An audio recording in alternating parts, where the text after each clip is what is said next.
Oi, gente, tudo bem? A gente vai continuar, a gente vai ver matéria nova de história, tá? Mas antes, algumas dicas de estudo. A primeira é que vocês busquem um lugar sossegado e silencioso da casa de vocês, para que vocês possam se concentrar e ter um bom rendimento.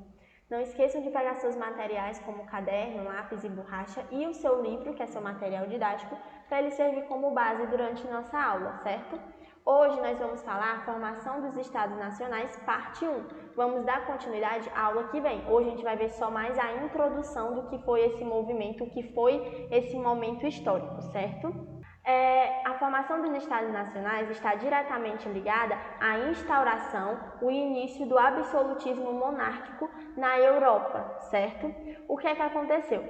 Na Idade Média, os poderes dos reis eles eram da nobreza, quem comandava era a nobreza no período da Idade Média. Porém, cada feudo era o sistema feudal, cada feudo tinha o seu senhor que comandava ali suas terras e o poder era muito descentralizado, não tinha ninguém no poder para centralizar, para trazer ordem, para trazer leis, para guardar impostos e outras coisas. Não tinha uma centralização, certo? Depois do período do Renascimento, que a gente já viu na aula passada todas as características do Renascimento cultural, político, o fim da Idade Média para o início da Idade Moderna, tudo isso a gente viu na aula passada, certo? O que é que aconteceu? Com o passar do tempo, principalmente para a burguesia, que foi quem mais apoiou, a gente vai ver assim, quem mais apoiou que instaurasse o sistema absolutismo monárquico foi a burguesia, mas mais na frente a gente vai ver que quem quis o fim, quem apoiou o fim do sistema absolutismo monárquico foi a burguesia. Hoje a gente vai estudar ela apoiando o início, ela vai apoiando a instauração do absolutismo monárquico.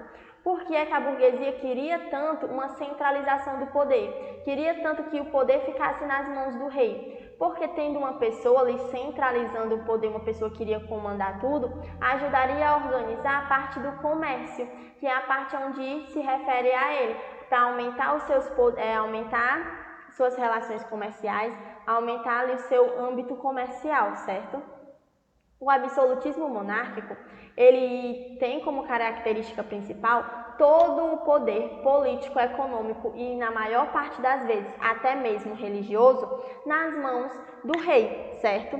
Os reis, eles têm uma forte parceria com a burguesia agora no início e também tentam trazer relações aí de harmonia com o clero, que como a gente viu na Idade Média, tinha grande influência e grande poder, então não era uma boa ideia começar o absolutismo monárquico já batendo de frente, certo?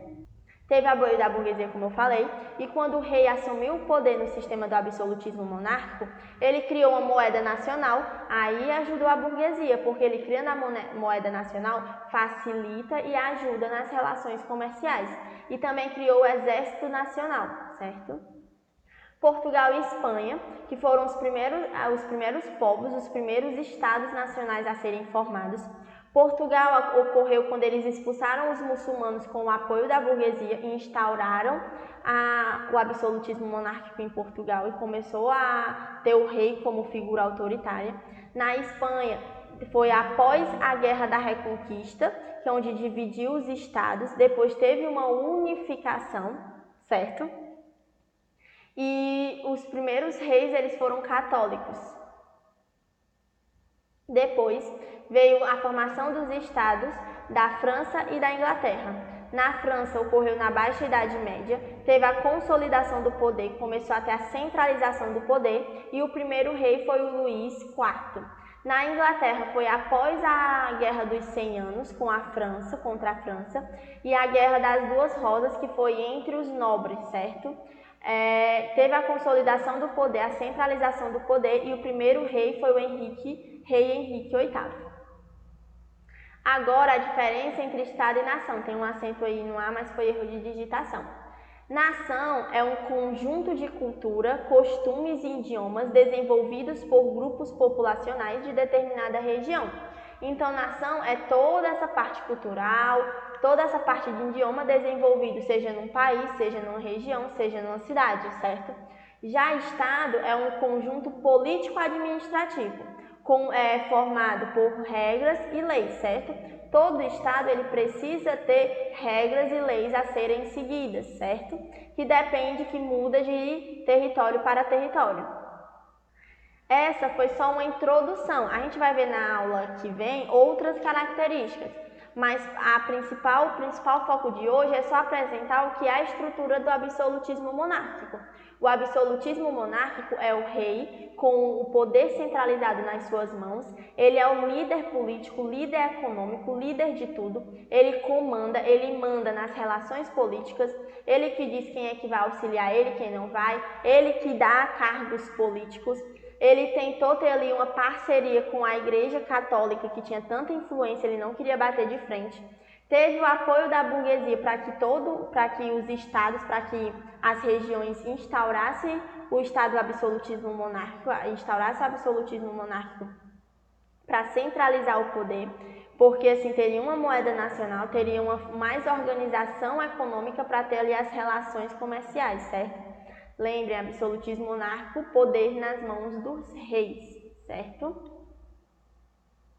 Agora um exercício de fixação, para a gente fixar o que a gente acabou de aprender. Por volta do século XVI, associa-se à formação das monarquias nacionais europeias a demanda de protecionismo por parte da burguesia mercantil e a circulação de um ideário político absolutista. B. A afirmação político-econômica da aristocracia feudal e a sustentação ideológica liberal para a centralização do Estado.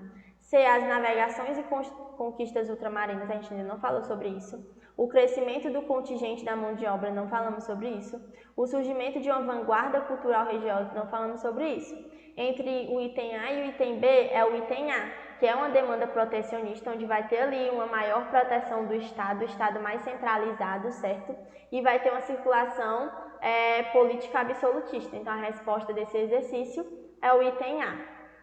Gente, espero que vocês tenham gostado da nossa aula de hoje. Foi curta, mas é porque a gente viu só a introdução do que foi o sistema absolutista. Próxima aula a gente vai dar continuidade com outras características desse sistema. Se você quiser rever essa nossa aula ou qualquer outra, vocês acessem o site da escola e o canal do YouTube da escola. Qualquer dúvida eu estou à disposição.